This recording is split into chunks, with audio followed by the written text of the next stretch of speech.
yang ada. Terima kasih untuk kesempatan yang diberikan. Perkenalkan, saya akan perkenalkan diri dulu. Jadi nama saya Retno Matuseke. Saudara dari, ada berapa saudara saya di sini? Sepupu. Cindy dengan Kak Aris, Deborah dengan Nofri, Ino dengan Mechen, juga Bu Gem Gladys dengan Kak Adrianus. Jadi kita sepupuan semua. Ada di sini dibilang oleh Cindy boleh mau melayani katanya. Atur Jo, mesti atur yang terbaik. Karena ya sebagai anak-anak Tuhan kita harus siap memberitakan firman, baik atau tidak baik waktunya. Kalau saya kita datang bertiga, tinggal di Tomohon. Sehari-hari bekerja atau kegiatan saya sebagai salah satu pengajar di STIE dan STISIPOL, salah satu sekolah tinggi yang ada di Manado, juga bantu-bantu orang tua dalam pelayanan. Karena papa seorang gembala jemaat yang memimpin jemaat gereja Gerakan Pentakosta yang ada di Tomohon. Jadi begitulah, mungkin kalau untuk pelayanan, ya pelayanan aktif di gereja saya, di gereja kami. Dan biasalah anak gembala memang dari kecil sudah diajarkan. Kalau ibu gembala pasti mengerti kalau anak-anak, kadang kalau orang tua itu gembala agak keras, ya Bu. Agak keras memang mendidik anak, dan kami merasakan itu. Tapi ya semata-mata untuk kebaikan kami anak-anak. Meskipun orang tua agak keras, tapi ya kadang juga sebagai anak dalam mencari jati diri kadang kami ya begitulah. Tapi satu kesaksian saya, kalau memang Tuhan melindungi, janji firman Tuhan, kita terjatuh tapi tidak tergeletak. Jadi itu yang saya rasakan. Jadi sedikit perkenalannya, itu yang saya rasakan dalam kehidupan. Mungkin jatuh bangun dalam mengiring Tuhan. Ada masa-masa di mana kita merasa, tidak cocok dengan tempat pelayanan misalnya. Maksudnya, saya tidak cocok dengan pelayanan, biar orang tua saja. Begitu, biar orang tua saja yang melayani. Tapi ternyata kalau Tuhan berencana lain, ya ikut saja rencana Tuhan. Karena sebagai pribadi berjalan di luar rencana Tuhan itu melelahkan, capek karena begitu banyak tantangan yang kita berusaha untuk menghadapi sendiri. Padahal sebenarnya Tuhan sudah janji, berjalan saja di jalan yang saya tentukan, segala sesuatu pasti Tuhan akan sertai, Dia akan memberkati. Nah, itu yang saya rasakan sebagai kesaksian. Baiklah sidang jemaat, saya undang kita sekalian untuk berdiri, kita akan membaca firman Tuhan.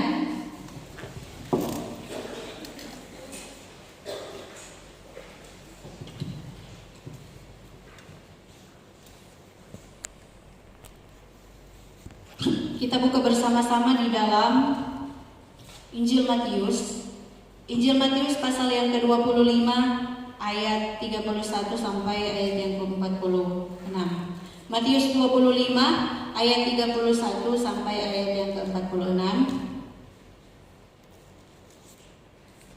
Sudah dapat semua ya? Matius 25 ayat 31 sampai ayat yang ke-46. Saya akan membacakannya untuk saudara-saudara dengan judul di sini penghakiman terakhir. Ayat 31 mulai. Apabila Anak Manusia datang dalam kemuliaannya dan semua malaikat bersama-sama dengan Dia, maka Ia akan bersemayam di atas tahta kemuliaannya.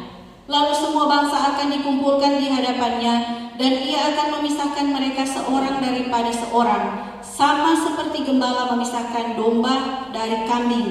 Dan Ia akan menempatkan domba-domba di sebelah kanannya dan kambing-kambing di sebelah kirinya.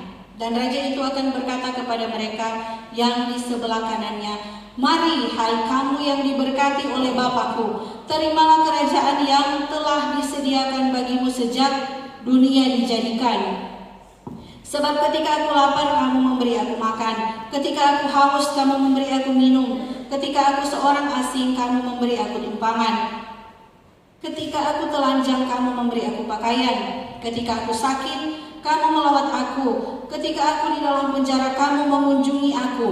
Maka orang-orang benar itu akan menjawab dia, katanya, Tuhan, bila manakah kami melihat engkau lapar dan kami memberi engkau makan, atau haus dan kami memberi engkau minum? Bila manakah kami melihat engkau sebagai orang asing dan kami memberi engkau tumpangan, atau telanjang dan kami memberi engkau pakaian?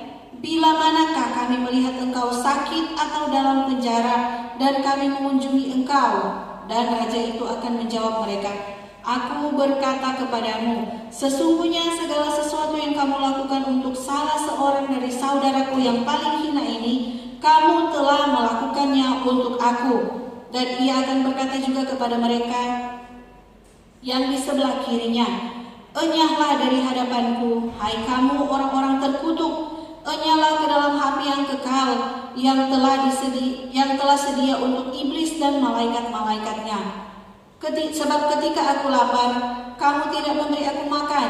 Ketika aku haus, kamu tidak memberi aku minum. Ketika aku seorang asing, kamu tidak memberi aku tumpangan.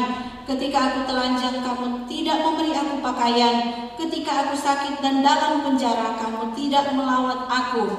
Lalu mereka pun akan menjawab dia, katanya, Tuhan, bila manakah kami melihat engkau lapar atau haus, atau sebagai orang asing, atau telanjang, atau sakit, atau dalam penjara dan kami tidak melayani engkau? Maka ia akan menjawab mereka, Aku berkata kepadamu, sesungguhnya segala sesuatu yang tidak kamu lakukan untuk salah seorang dari yang paling hina ini, kamu tidak melakukannya juga untuk aku. Dan mereka ini akan masuk ke tempat siksaan yang kekal, tetapi orang benar ke dalam hidup yang kekal. Puji Tuhan, sampai di sana pembacaan kita. Silakan duduk sidang jemaat. Satu pembacaan yang lumayan panjang, kita sudah membacakannya. Di dalam Injil Matius ini, kalau kita mempelajarinya pada pada pasal 24 dan 25, diberikan di situ pasal 24 sampai 25 diberikan judul tentang khotbah tentang akhir zaman. Jadi segala sesuatu yang digambarkan oleh Tuhan Yesus sendiri, karena ini masih dalam Injil ya, dalam kitab Injil, yang digambarkan oleh Tuhan Yesus sendiri tentang bagaimana situasi yang akan terjadi pada zaman akhir. Dari pasal 24 ini sampai pasal 25, penggambaran demi penggambaran Tuhan Yesus tunjukkan. Nah, kita hanya ambil satu pasal saja, satu perikop saja, yaitu ayat 31 sampai ayat yang ke-46. Bagaimana perumpamaan atau bisa dikatakan metafora atau perbandingan yang Tuhan Yesus berikan kepada murid-muridnya, bagaimana nantinya pada saat dia datang dalam kemuliaannya, dia akan memisahkan kambing dari domba, atau orang-orang yang tidak benar dari orang-orang yang benar. Dikatakan di sini bahwa ini akan terjadi pada ayat yang ke-31. Ini akan terjadi pada saat dia datang di dalam kemuliaannya. Kalau misalnya, kalau kita biasa membaca dalam renungan-renungan atau apa, ini biasanya diberikan judul perumpamaan tentang domba dan kambing. Dan itu memang ayat yang sebanyak kali kita dengarkan. Banyak kali kita dengarkan atau kita bacakan, kita renungkan bagaimana perumpamaan antara domba-domba dan kambing-kambing yang akan dipisahkan oleh Tuhan Yesus nantinya. Jadi kalau kita melihat, ada beberapa poin yang saya catat di sini saya akan bagikan bersama-sama. Poin yang pertama adalah kalau kita melihat pada ayat yang ke-31, kita fokus dulu di ayat yang ke-31, bahwa Tuhan Yesus pasti akan datang kembali. Itu poin yang pertama. Tuhan Yesus pasti akan datang kembali. Ayat 31 mari kita bacakan bersama-sama.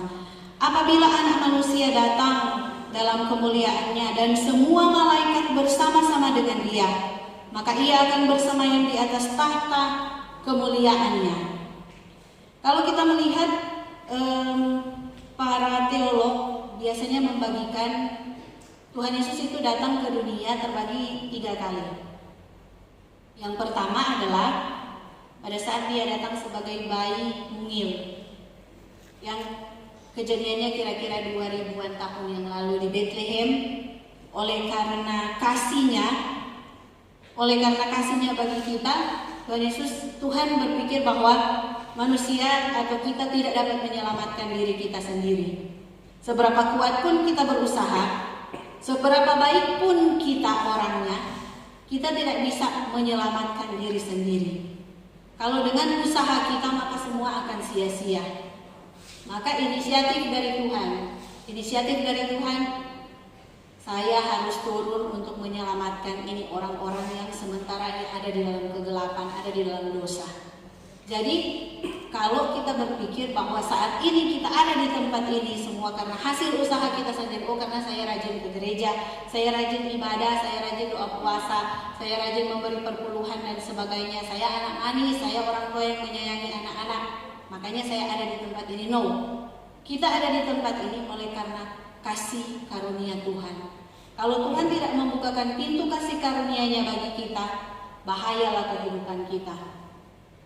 Seberapapun kita berusaha menjadi orang yang baik, tapi Tuhanlah yang menentukan apakah kita beroleh kasih karunia atau tidak. Dan kita bersyukur saat ini kasih karunia Tuhan nyatakan bagi kita. Padahal sekarang ada berapa miliar manusia yang ada, berapa miliar jiwa yang ada di bumi. Dan kita menjadi salah satu atau sekumpulan orang-orang yang Tuhan pilih untuk diselamatkan.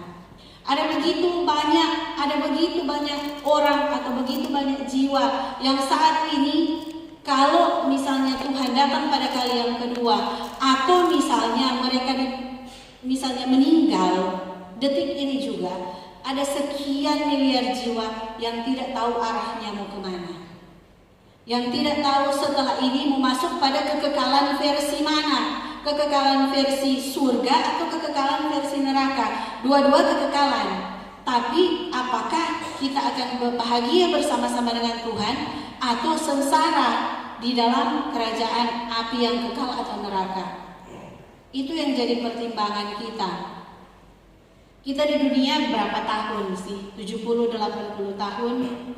Kata firman Tuhan 70. Setelah itu bonus yang dipenuhi juga dengan berbagai pergumulan, kesusahan dan sebagainya. 70 tahun itu kalau mau dibandingkan dengan kekekalan, sama seperti kita ambil satu tetes air, kita teteskan di laut atau di samudra. Tidak ada bandingannya saudara-saudara.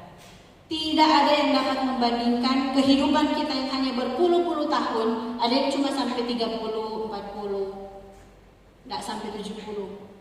Bayangkan itu yang cuma 30, 40, 50 lah, 50 tahun. Dan kita tidak memperoleh kasih karunia, tidak mendapatkan kasih karunia dari Tuhan. Dan setelah kehidupan kita berakhir, mau kemanakah jiwa kita? Tetapi syukur kepada Allah, syukur kepada Tuhan.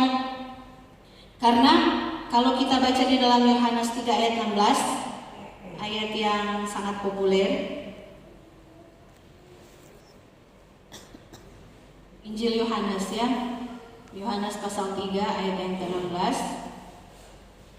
Karena begitu besar kasih Allah akan dunia ini sehingga Ia telah mengaruniakan anaknya yang tunggal, supaya setiap orang yang percaya kepadanya tidak binasa, melainkan beroleh hidup yang kekal. Inilah kasih karunia itu, dan diwujudkan oleh Tuhan pada kedatangannya yang pertama. Tuhan Yesus maksudnya. Pada kedatangan yang pertama Dia lahir di Bethlehem, di tempat yang hina. Dia hidup dengan kehidupan yang sederhana, memberitakan Injil kebenaran sampai Dia mati di kayu salib menebus kita sekalian. Itulah yang pertama, bagian yang pertama. Dan kedatangan yang kedua yang biasa kita bilang, kedatangan Tuhan Yesus pada kali yang kedua. Nah, ini yang paling lazim kita dengarkan ya. kedatangan Tuhan yang kita tunggu-tunggu, yang kita biasa dengarkan dan kita tunggu-tunggu. Yang ada istilahnya yang disebut pengangkatan orang percaya atau rapture. Pengangkatan orang percaya yang akan terjadi dalam sekejap mata. Dalam sekejap mata. Artinya kejadiannya itu sangat cepat dan waktunya tidak ada yang tahu. Hanya Tuhan yang tahu. Karena itu kita ada di tempat ini. Kita sebenarnya ada di tempat ini untuk apa? Mempersiapkan diri. Kalau Tuhan tidak panggil kita, maksudnya kita umur panjang, ada dua kejadian. Kita dipanggil Tuhan atau kita diangkat Tuhan. Itu saja kalau kita mau bertemu dengan Tuhan. Kalau kita umur panjang dan kita mengalami rapture itu atau pengangkatan itu, disitulah saatnya kita bertemu dengan Tuhan. Tubuh kita akan diubahkan jadi tubuh yang mulia. Sekarang kita sedang ada di dalam tubuh yang tidak mulia, tubuh yang penuh dosa, daging ini.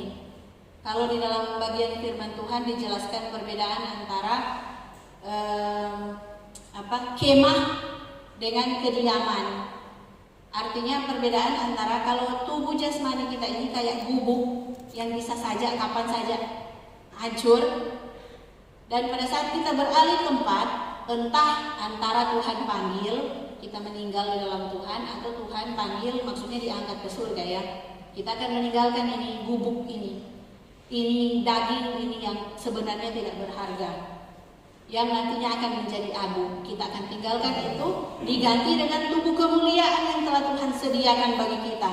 Dia akan berubah dalam sekejap mata saat dia datang pada kali yang kedua atau yang disebut dengan rapture itu, pengangkatan itu yang sementara kita tunggu-tunggu.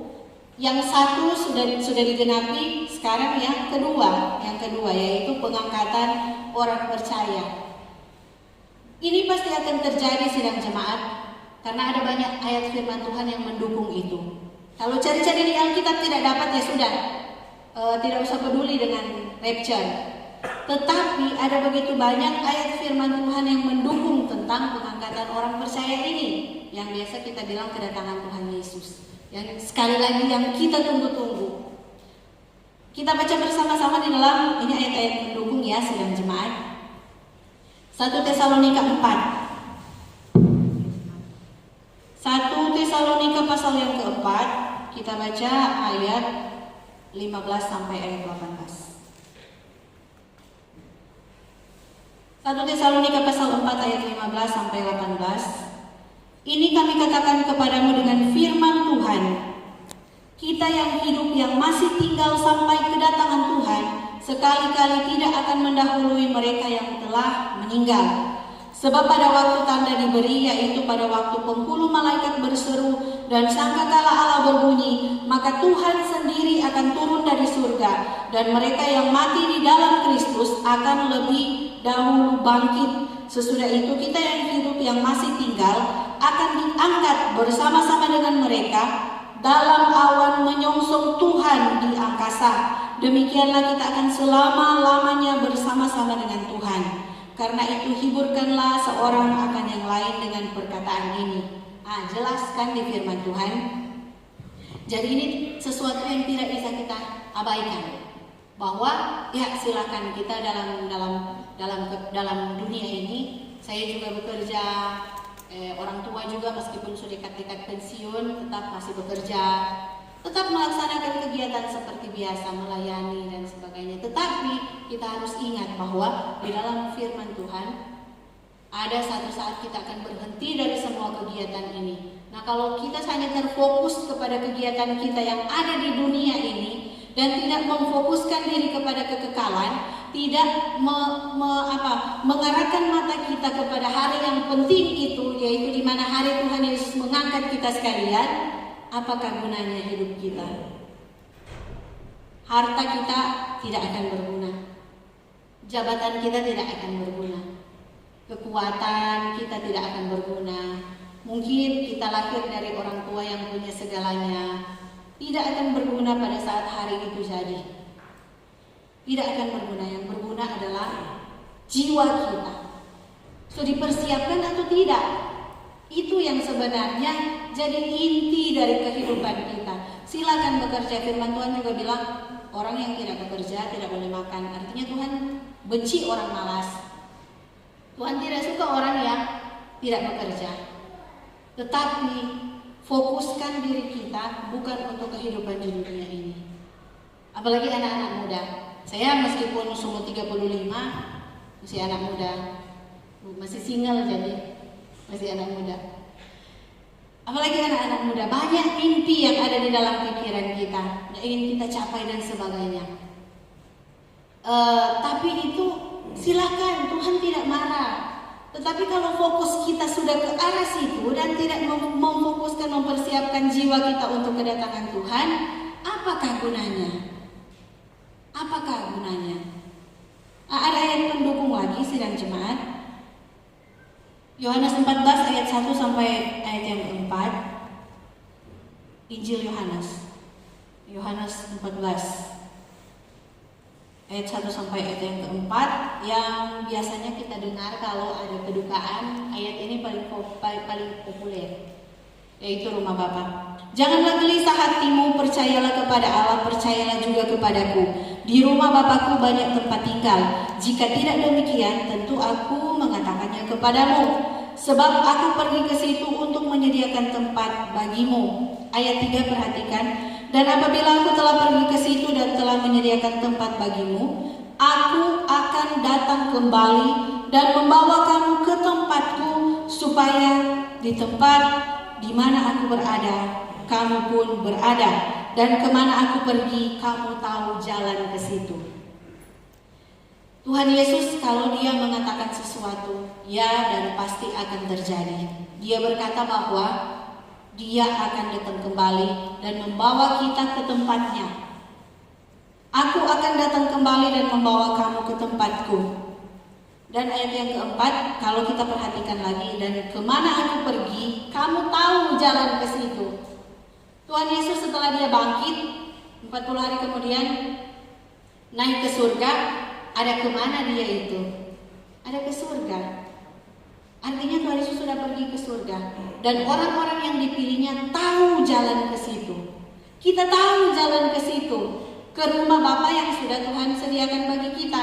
Banyak orang buta saat ini. Banyak orang buta tidak tahu bahwa ada kekekalan yang Tuhan sudah sediakan. Banyak sekali. Kita tidak sadar ada begitu banyak orang yang tidak tahu, dan kita termasuk pada orang-orang yang tahu bahwa ada kekekalan bersama Tuhan. Bukankah ini sesuatu yang kita perlu syukuri? Dengan cuma dapat berkat jasmani jo, aduh senang. Apalagi dapat keselamatan yang dari Tuhan. Ini sesuatu yang perlu kita syukuri. Apapun orang mau bikin, apapun yang kita mau buat untuk Tuhan, pelayanan 24 jam dalam sehari tidak akan cukup membalas kasih karunia Tuhan. Itu yang saya sering pikir-pikirkan. Sudah rajin bagaimana rupa melayani Tuhan, tidak akan dapat membalas. Itu saja yang kita pikirkan. Jadi jangan karena biasa berdiri di mimbar, WL atau apa, singers dan segala macam, pimpin jemaat dan segala macam. Anggap itu adalah tugas, kewajiban kita harus lakukan untuk membalas kasih Tuhan. Kita ada di sini bukan untuk meminta berkat Tuhan. Karena Tuhan sudah berkati kita dengan keselamatan, kita harus balas. Tahu diri dong. Sudah dapat keselamatan, balas itu cinta Tuhan. Kita melayani Tuhan bukan karena Tuhan kita masih single, kita mau melayani dia supaya dapat jodoh. Bukan itu. Kalau Tuhan tidak berkenan kita dapat jodoh, jangan paksakan. Tuhan tahu jalan kehidupan kita. Dan dia pasti khotbah dari Kak Sandy, saya panggil Kak. Dari Kak Sandy hari Kamis. Kalau Tuhan tidak berkenan jangan dipaksa. Berdoa kepada Tuhan. Kalau dia berkenan, biar mau pergi di dunia mana dapat. Tapi kalau dia tidak berkenan, jangan paksa. Minta tapi balik kepada kehendak Tuhan. Firman Tuhan sangat menguatkan. Minta tidak apa-apa. Tuhan terbuka. Kalau kita menego segala sesuatu, Tuhan itu dia Bapa yang baik. Tetapi kalau dia bilang tidak, jangan paksa. Kalau paksa salah jalan, Tuhan lepas tangan. So bilang, "Pak, saya kan sudah bilang, no, paksa." Itu salah satunya. Jadi di sini satu lagi ayat pendukung ya, sidang jemaat. Filipi 3 ayat 20 sampai 21.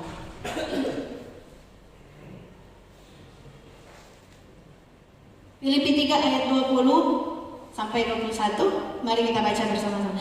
Karena kewargaan kita adalah di dalam surga, dan dari situ juga kita menantikan Tuhan Yesus Kristus sebagai juru selamat yang akan mengubah tubuh kita yang hina ini sehingga serupa dengan tubuhnya yang mulia menurut kuasanya yang dapat menaklukkan segala sesuatu kepada dirinya. Ada kalau kita lihat yang menikah dengan orang luar negeri, pilih tetap jadi WNI atau ikut spouse-nya, suaminya atau istrinya. Itu pilihan. Ada dokumen yang harus diurus kalau misalnya mau pindah Amerika pindah Australia, dokumen diurus. Jadi tidak lagi warga negara Indonesia, pindah ke warga negara contohnya Australia. Jadi hak-haknya di Indonesia itu sudah dicabut, pindah ke hak dan kewajiban, pindah di negara yang baru. Firman Tuhan ayat 20 di sini itu tadi cuma gambaran ya. Kewargaan kita adalah di dalam surga. Pada saat kita menerima Tuhan Yesus, kita mengaku dengan mulut kita, percaya dengan hati kita, mengambil tindakan lebih lanjut dengan dibaptis, dan kita mulai mengiring Tuhan. Kita sudah rubah dokumen, mulai urus dokumen, pindah dari dunia ini ke kewargaan surga. Jadi hak dan kewajiban kita dunia ini dicabut, kita berpindah ke surga. Berpindah ke surga karena apa? Di dalam firman Tuhan di sini kita menantikan Tuhan Yesus Kristus sebagai juru selamat yang akan mengubah tubuh kita yang hina ini sehingga serupa dengan tubuhnya yang mulia. Nantilah pada kedatangan pada rapture ini, maka sah kita diubahkan, tubuh kita yang penuh dosa ini diubahkan jadi tubuh yang mulia sama seperti Tuhan Yesus. Itu yang kita nantikan. Jadi itu untuk kedatangan yang kedua ya, atau bagian yang kedua, pengangkatan orang yang percaya. Ada lagi bagian yang ketiga, di mana Tuhan Yesus akan menginjakkan kakinya di atas bukit Zaitun, yang ada di ayat 31 yang telah kita bacakan tadi. Maka ia akan bersemayam di atas tahta kemuliaannya, semua mata akan memandang. Inilah dia Yesus yang datang di dalam kemuliaannya. Kalau rapture secara diam-diam hanya kita yang diangkat. Aminkan, kita yang diangkat. Orang atau saudara-saudara kita yang sudah Tuhan panggil duluan, mati di dalam Tuhan, akan dibangkitkan. Katakan firman Tuhan tadi di Tesalonika, akan dibangkitkan. Mereka akan bangkit, dan kita yang masih hidup akan diubahkan. Sama-sama kita akan pergi kepada Tuhan. Jadi itu secara diam-diam akan terjadi kegemparan yang besar di bumi. Karena begini, misalnya di satu mobil yang driver mungkin orang benar. Saya tidak bilang orang Kristen, banyak juga orang Kristen yang belum benar. Orang benar. Yang penumpangnya ada 1-2 yang ya mungkin saya tidak mau bilang tidak benar, tapi mungkin masih kurang pengajaran dan sebagainya. Yang diangkat adalah si driver. Kalau angkat kan otomatis hilang. Apa yang terjadi di situ? Atau misalnya si pilotnya sementara menerbangkan pesawat dan sebagainya. Kubur-kubur orang akan lihat, kenapa ini kubur ini so bolong-bolong? Karena kan orang-orang yang mati di dalam Tuhan akan diangkat, dan orang-orang yang hidup di dalam Tuhan akan diangkat juga. bayangkan kegemparan yang akan terjadi pada saat itu. Dan kalau kita tertinggal, kalau yang sedengar firman Tuhan, pasti, aduh, sodiastu ini. Kalau orang Manado bilang, aduh, sodiastu ini. Tetapi kalau kita kuat di dalam Tuhan, kita diangkat, itulah hari yang kita tunggu-tunggu. Jadi di dalam Filipi ini, pada saat itu kita akan diubahkan. Pada saat rapture, kita mempersiapkan diri untuk itu. Nah, bagian yang ketiga di Bukit Zaitun, ada ayat penunjangnya di dalam Matius 24. Dekat-dekat dengan pembacaan kita tadi, Matius 24 ayat 29 dan ayat 30. 24 ayat 29 dan ayat 30. Segera sesudah siksaan pada masa itu, matahari akan menjadi gelap dan bulan tidak bercahaya dan bintang-bintang akan berjatuhan dari langit dan kuasa-kuasa langit akan goncang. Pada waktu itu akan tampak tanda Anak Manusia di langit, dan semua bangsa di bumi akan meratap, dan mereka akan melihat Anak Manusia itu datang di atas awan-awan di langit dengan segala kekuasaan dan kemuliaannya.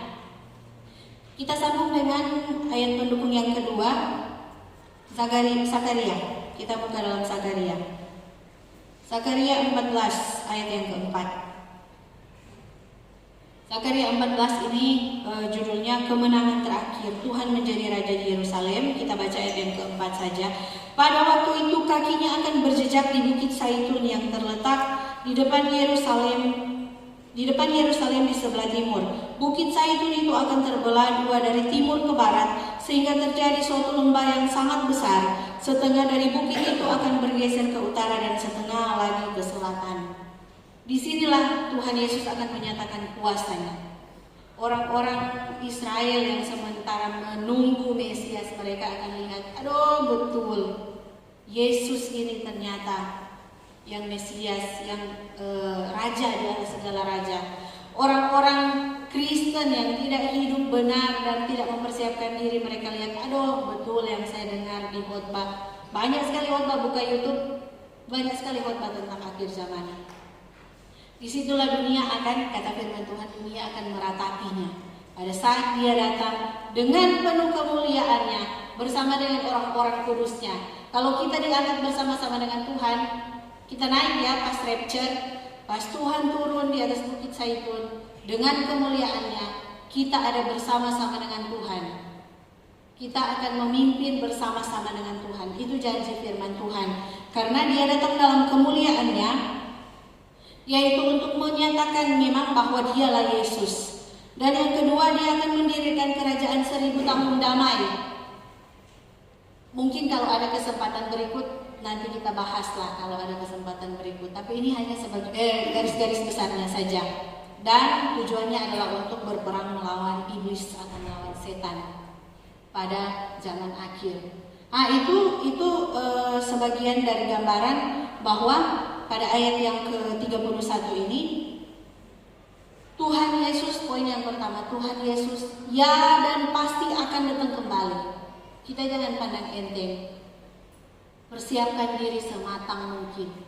Jangan sampai kita masuk pada golongan kambing atau orang-orang yang tidak benar. Poin yang kedua, saudara, penghakiman adalah untuk semua orang. Tidak ada yang akan luput dari penghakiman. Penghakiman adalah untuk semua orang. Jadi jangan pikir kita bisa bersembunyi, teknologi yang canggih sebagainya, atau saya punya banyak uang, nanti basambunyi, kalau orang Manado bilang nanti basambunyi. Tidak akan luput, kita semua akan menghadapi yang namanya penghakiman itu. Ayat 32. Lalu semua di pembacaan kita tadi ya, yang Matius 26. Lalu semua bangsa akan dikumpulkan di hadapannya, dan ia akan memisahkan mereka seorang daripada seorang, sama seperti gembala memisahkan domba dari kambing. Ayat 32. Mengapa semua orang itu harus mengambil bagian dalam penghakiman? Karena kata firman Tuhan, Injil akan diberitakan ke seluruh ke seluruh bangsa. Tidak ada yang akan luput, apalagi teknologi zaman sekarang atau dengan misionaris yang memang sangat gencar memberitakan firman Tuhan, memberitakan Injil. Injil diberitakan kepada semua orang. Dan ayat yang ke-32 ini, ia akan memisahkan mereka seorang daripada seorang, sama seperti gembala memisahkan domba dari kambing. Kalau di Timur Tengah, dari yang saya baca, peternak itu biasa menggembalakan kambing domba bersamaan. Nanti kalau malam mereka pisahkan domba-domba, kambing-kambing. Mengapa harus memisahkan kambing dan domba? Karena ternyata kambing dan domba itu karakteristiknya berbeda. Meskipun mereka ada dalam satu famili, tapi karakteristiknya berbeda. Domba itu mereka flock satu kumpulan. Apalagi kalau musim dingin biasa mereka berdempetan. Dan untuk jalan juga mereka bersamaan terus. Tetapi kambing lebih individualis. Kalau datang ke sini banyak kambing. Jadi mereka berjalan begitu saja. Beda karakteristik. Kambing lebih susah diatur daripada domba. Domba lebih gampang diatur, kambing agak kepala batu. Jadi ada beda karakteristik. Kalau kambing juga gampang diserang oleh predator karena mereka lebih hidup individualistik, sendiri. Jadi bersama itu cuma formalitas karena kita sama-sama kambing begitu. Tapi kalau domba, mereka memang satu kebutuhan untuk mereka bersama. Supaya tidak gampang diserang serigala. Tuhan Yesus memberikan perumpamaan seperti ini. Karena apa? Nantinya akan dipisahkan, kambing di sebelah kiri, domba di sebelah kanan. Nanti kita lihat mengapa kambing, mengapa domba, mengapa sebelah kiri, mengapa sebelah kanan, mengapa yang sebelahnya dikatakan diberkati, mengapa yang sebelahnya dikatakan terkutuk. Kita akan bahas itu nanti di poin yang terakhir. Akan ada pemisahan domba dan kambing. Langsung ke poin yang ketiga ya. Jadi tadi penghakiman untuk semua orang kita bahas lebih lanjut nanti sebentar. Poin yang ketiga, antara menerima berkat atau menerima kutuk. Kita baca ayatnya yang ke-34, ayat 34. Dan raja itu akan berkata kepada mereka yang di sebelah kanannya, mari, hai kamu yang diberkati oleh Bapakku, terimalah kerajaan yang telah disediakan bagimu sejak dunia dijadikan. Dan ayat yang ke-41, perbandingannya ayat 41. Dan ia akan berkata juga kepada mereka yang di sebelah kirinya, enyahlah dari hadapanku, hai kamu orang-orang terkutuk, enyahlah ke dalam api yang kekal, yang telah sedia untuk iblis dan malaikat-malaikatnya. Pilih antara menerima berkat atau menerima kutuk. Ayat pendukungnya kita baca bersama-sama di dalam Ulangan. Jadi kita balik lagi ke firman Tuhan. Jangan tafsir sendiri. Oh, orang yang diberkati seperti ini. Oh, orang yang terkutuk seperti ini. No, kita balik ke firman Tuhan. Ada di dalam Ulangan. Ulangan pasal yang ke-11 ayat 26 sampai ayat 28. Ulangan pasal yang ke-11 ayat 26 sampai ayat 28. Lihatlah, aku memperhadapkan kepadamu pada hari ini berkat dan kutuk. Ayat 27. Berkat apabila kamu mendengar perintah Tuhan Allahmu yang kusampaikan kepadamu pada hari ini, dan kutuk jika kamu tidak mendengarkan perintah Tuhan Allahmu dan menyimpang dari jalan yang kuperintahkan kepadamu pada hari ini, dengan mengikuti Allah lain yang tidak kamu kenal. Firman Tuhan yang berkata, bukan saya yang berkata. Mana yang berkat, mana yang kutuk? Berkat adalah orang yang diberkati, adalah orang-orang yang dikatakan firman Tuhan mendengarkan perintah Tuhan Allahmu. Sesimpel itu. Dan kutuk adalah orang-orang yang melanggar atau tidak mendengarkan perintah Tuhan dan hanya mengikuti jalan-jalan yang tidak kita kenal. Bahkan di dalam kehidupan kita di dunia bisa terasa pada saat kehidupan kita melenceng terus jauh dari Tuhan dan sebagainya. Jangankan berkat jasmani, misalnya Tuhan berkati dengan materi dan sebagainya, damai sejahtera pun tidak ada. Coba uji, damai sejahtera tidak ada. Tetapi kalau kita berjalan dalam kehendak Tuhan, meskipun tantangan kok datang silih berganti, tidak ada di antara kita yang hidup tidak ada tantangan. Oh, kalau ibu gembala, tantangan pasti besar. Sebagai anak gembala, saya mengerti posisi dari orang tua yang gembala. Memimpin berbagai macam karakter ini tidak gampang, ya Bu. Salah ambil keputusan, aduh ibu gembala begini biasanya seperti itu. Tidak tegas, ibu gembala, Pak Gembala tidak tegas. Serta tegas, masa gembala begitu. Nah, jadi memimpin itu tidak gampang, saudara-saudara. Ibu dan Bapak Gembala pasti butuh dukungan, butuh doa. Karena mau menyatukan berbagai macam karakter itu tidak gampang.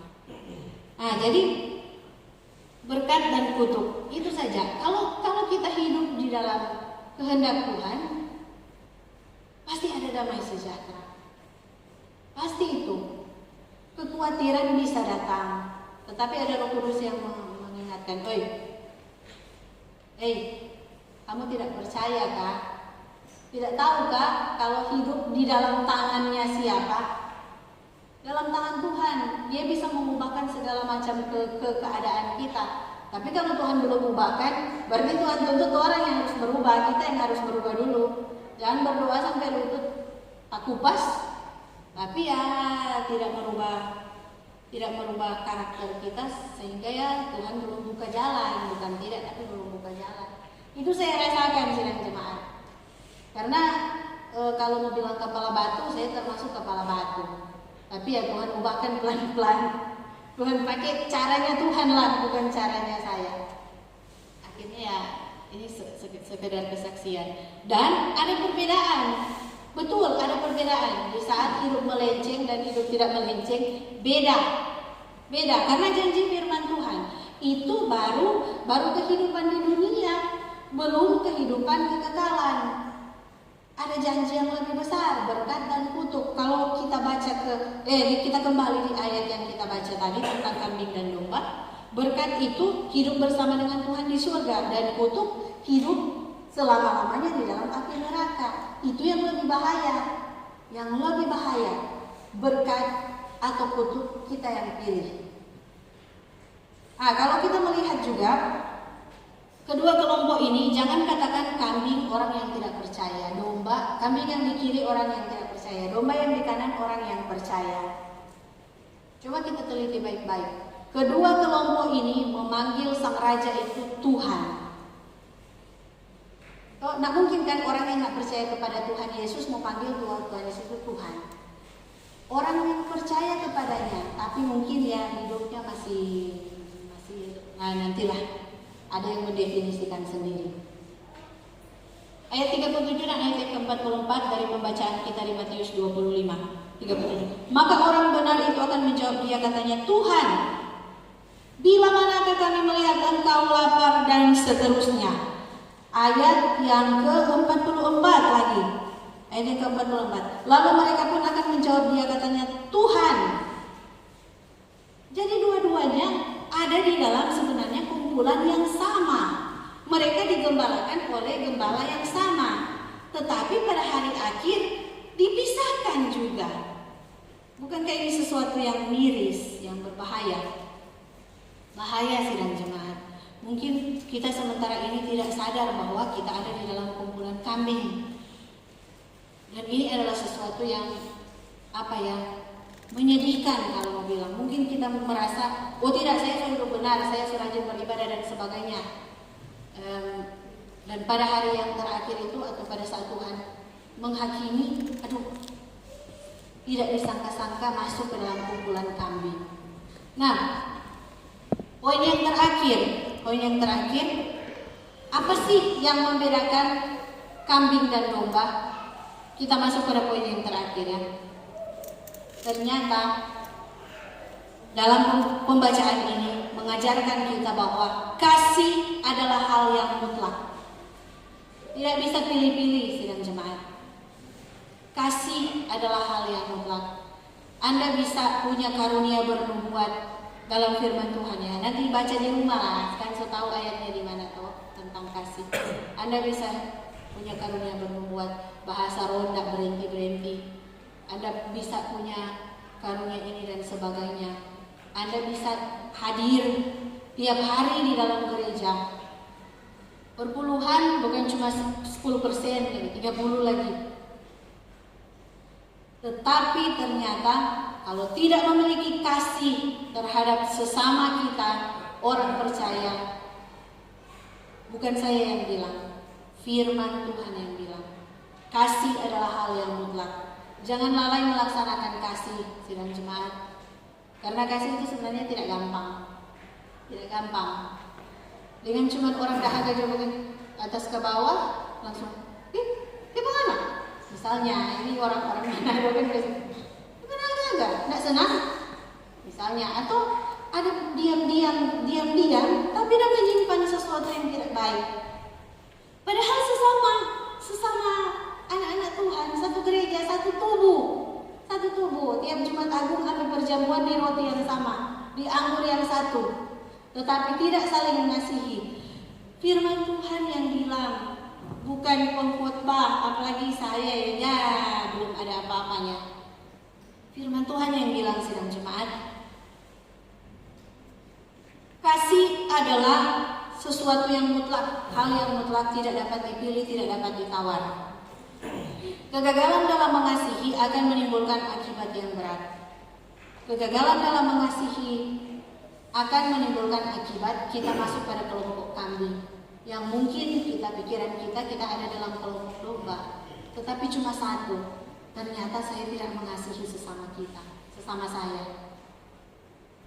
Nah, jadi firman Tuhan mengingatkan kita pada saat ini, mengapa sih? Karena saling mengasihi itu perintah. Tuhan kasih contoh. Dia tinggalkan surga, dia datang ke bumi, dipaku tangan dan kakinya sampai berkorban di kayu salib. Karena apa sih? Karena kasih. Tuhan Yesus tidak cari nama. Ngapain dia mau cari nama? Supaya top satu dunia sampai dari tahun 2000-an sampai sekarang. Bukan. Hanya karena satu kata, kasih. Hanya karena kasih Tuhan Yesus datang.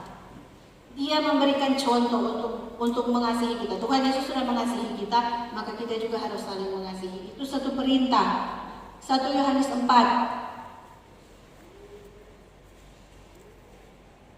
1 Yohanes pasal yang keempat. Kita baca pada ayat yang ke-7 sampai 21. Allah adalah kasih. Mari kita simak baik-baik ini, sidang jemaat. Saudara-saudaraku yang kekasih, marilah kita saling mengasihi, sebab kasih itu berasal dari Allah. Dan setiap orang yang mengasihi lahir dari Allah dan mengenal Allah. Berarti lawan dari kasih kalau tidak mengasihi berasal dari lawannya Allah. Siapa? Iblislah. Karena kasih datang dari Allah. Dan setiap orang yang mengasihi lahir dari Allah dan mengenal Allah. Barang siapa tidak mengasihi, ia tidak mengenal Allah, sebab Allah adalah kasih. Jangan pikir kita sudah mengenal Tuhan kalau sesama jemaat pun masih saling membenci. Hati-hati sidang jemaat. Dalam hal inilah kasih Allah dinyatakan di tengah-tengah kita, yaitu bahwa Allah telah mengutus anaknya yang tunggal ke dalam dunia supaya kita hidup olehnya.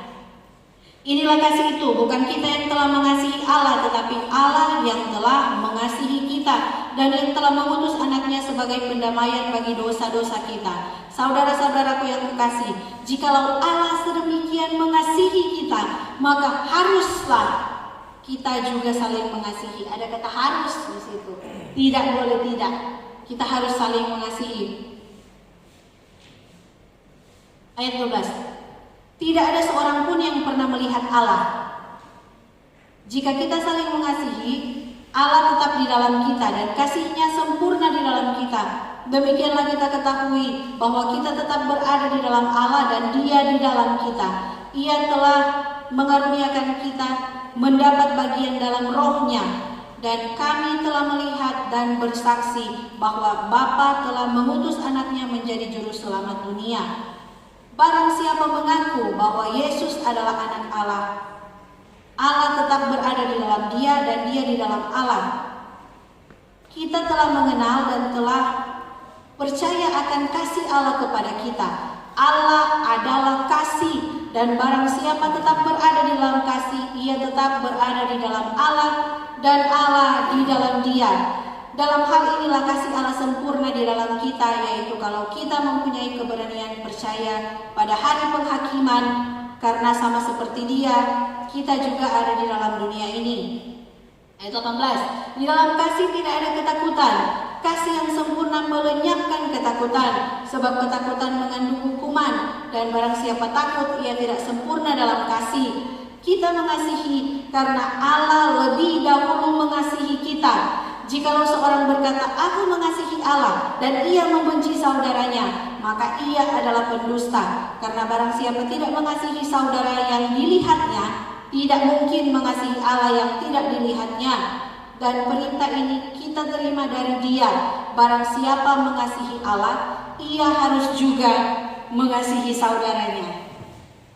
Tidak jelaskah firman Tuhan? Tidak jelaskah firman Tuhan? Jelas sekali bahwa barang siapa mengasihi Tuhan, dia harus mengasihi sesamanya. Apalagi sesama anak-anak Tuhan, sesama orang-orang percaya. Kasih adalah sesuatu yang mutlak. Dalam satu tubuh Tuhan, dalam satu tubuh Tuhan ini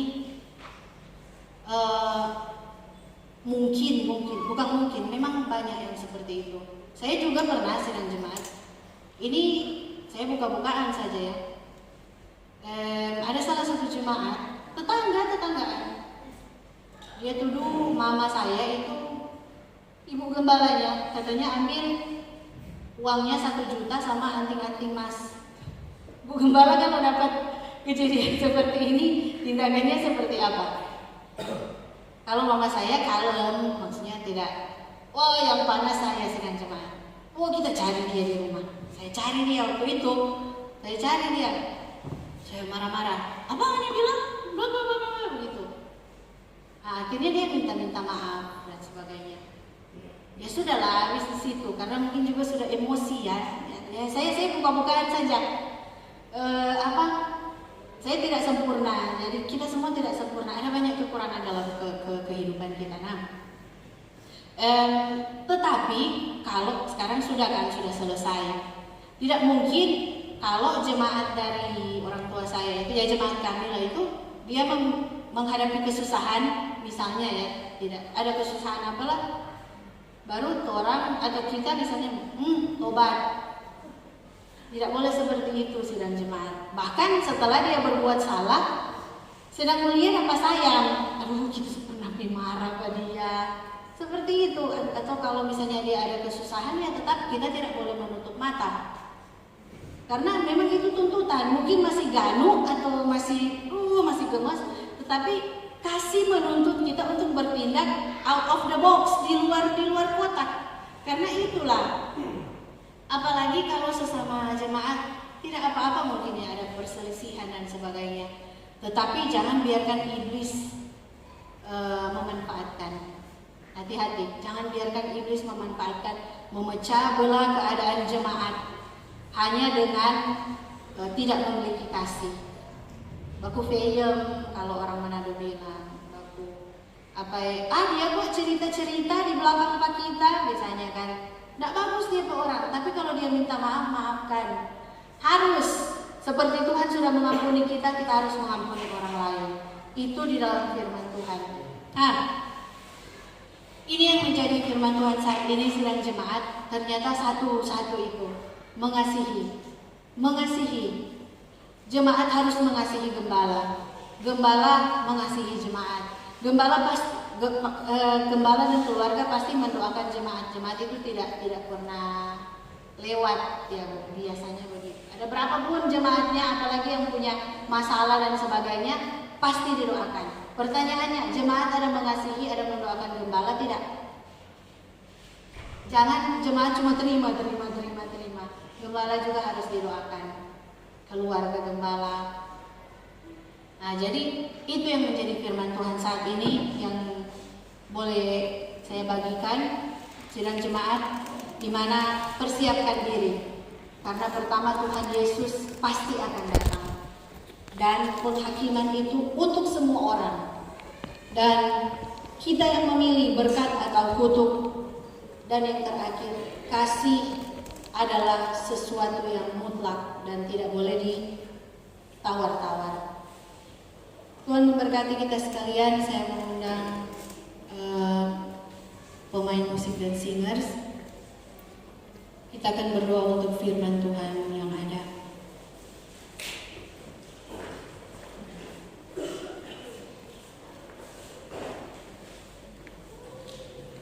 Haleluya, Yesus.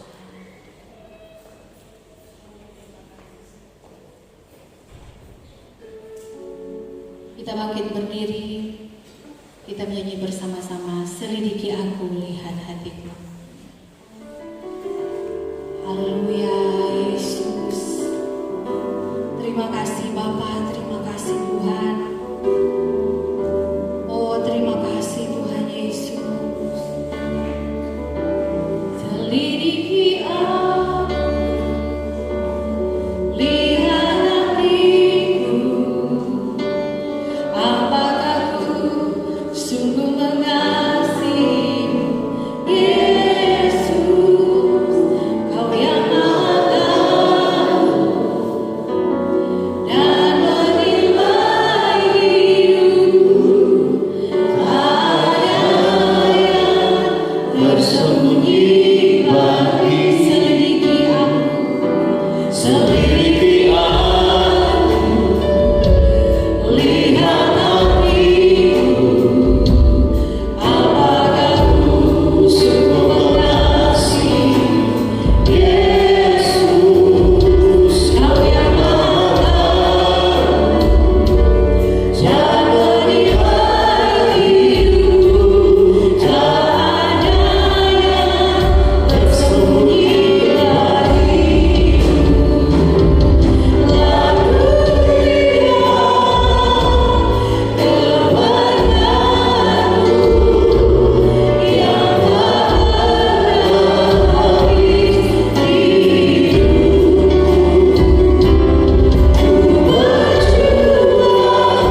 Dengan firman-Mu yang telah mengingatkan kami, begitu banyak hal yang harus kami lakukan untuk kami boleh Tuhan bersedia, bersiap-siap untuk kedatangan-Mu, yaitu kami harus saling mengasihi satu dengan yang lain. Tuhan Yesus, Engkau ampuni kami jika sebelumnya Tuhan kami bertindak sesuai dengan keinginan hati kami. Kami tidak mengasihi sesama kami, bahkan kami tidak mengasihi Engkau Tuhan. Ampuni kami Tuhan. Biar Roh Kudus tetap memegang tangan kami, agar kami tetap berjalan sesuai dengan kehendak-Mu Tuhan. Terima kasih Bapa, kami berdoa Tuhan. Kami yakin firman-Mu yang telah Engkau berikan bagi kami dimeteraikan dengan kuasa Roh Kudus, dan itu dapat berguna untuk iman percaya kami Tuhan, memberikan kekuatan bagi kami agar kami mengiring Engkau sungguh-sungguh hanya dengan kekuatan yang Engkau berikan bagi kami.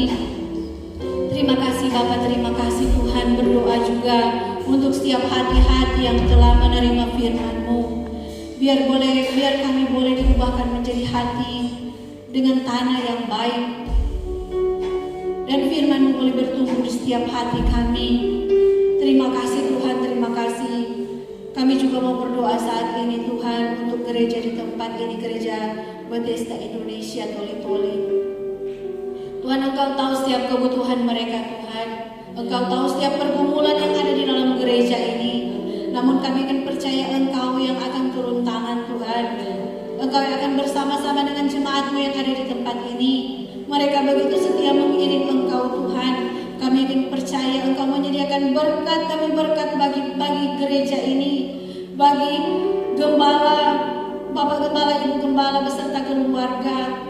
Dalam memimpin jemaat ini Tuhan, Engkau memberkati, tambahkan hikmat dan kebijaksanaan yang hanya daripada Roh Kudus, bahkan kekuatan, kesehatan Tuhan Engkau berikan bagi Bapak Gembala, Ibu Gembala dan keluarga.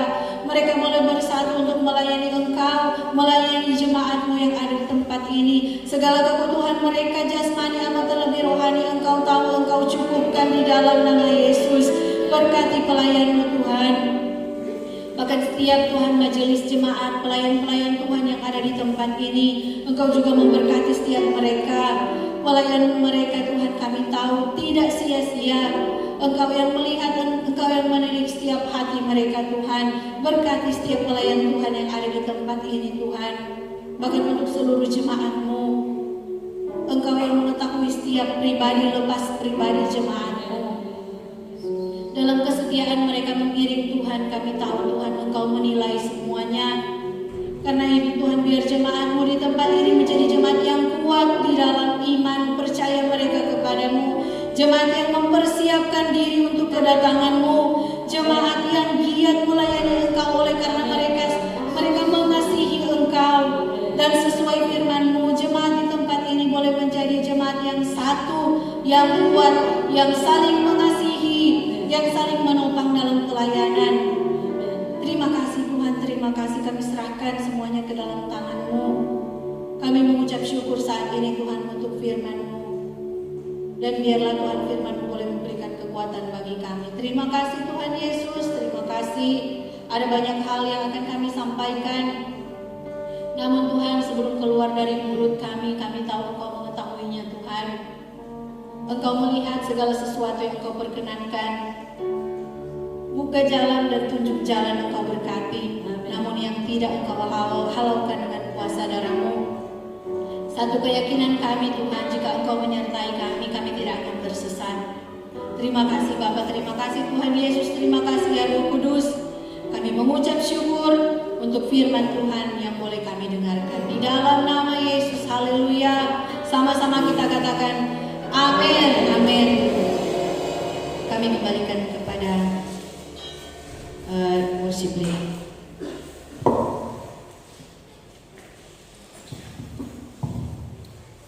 Tuhan, kita sudah diberkati dengan firman Tuhan. Terima kasih Saudara Retno yang sudah memberkati jemaat di tempat ini. Ya,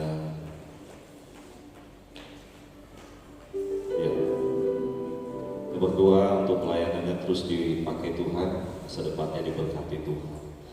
Baik Bapak Ibu sudah diberkati Tuhan, kita akan mengakhiri ibadah pada siang hari ini di doa penutup di bawah kepemimpinan Donsi. Ya, jemaat Tuhan, khusus buat wanita Bethesda Indonesia Toli-Toli ada pengumuman. Besok ada ibadah PWKI yang akan dilaksanakan di gereja GPIBT Paulus, Jemaat Paulus di Nopi, jam 3:30 sore.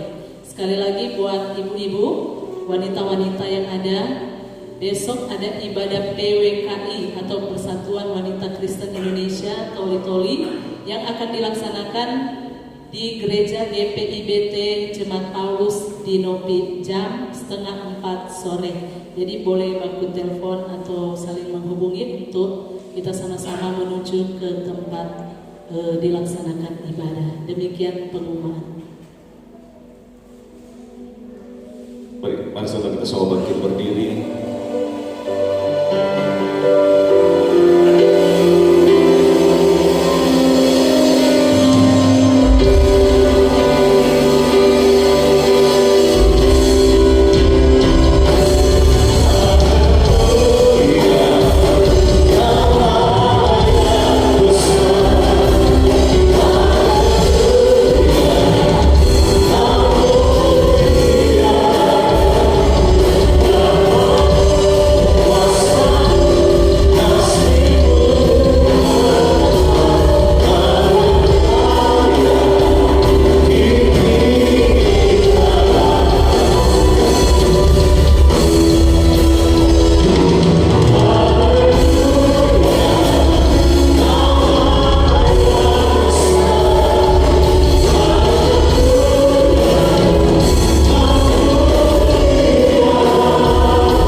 Itulah sebabnya Tuhan biar lewat berkat panjang umur mereka semakin bertambah-tambah dengan Tuhan, bertambah-tambah dalam kesetiaan, bertambah-tambah dalam pelayanan.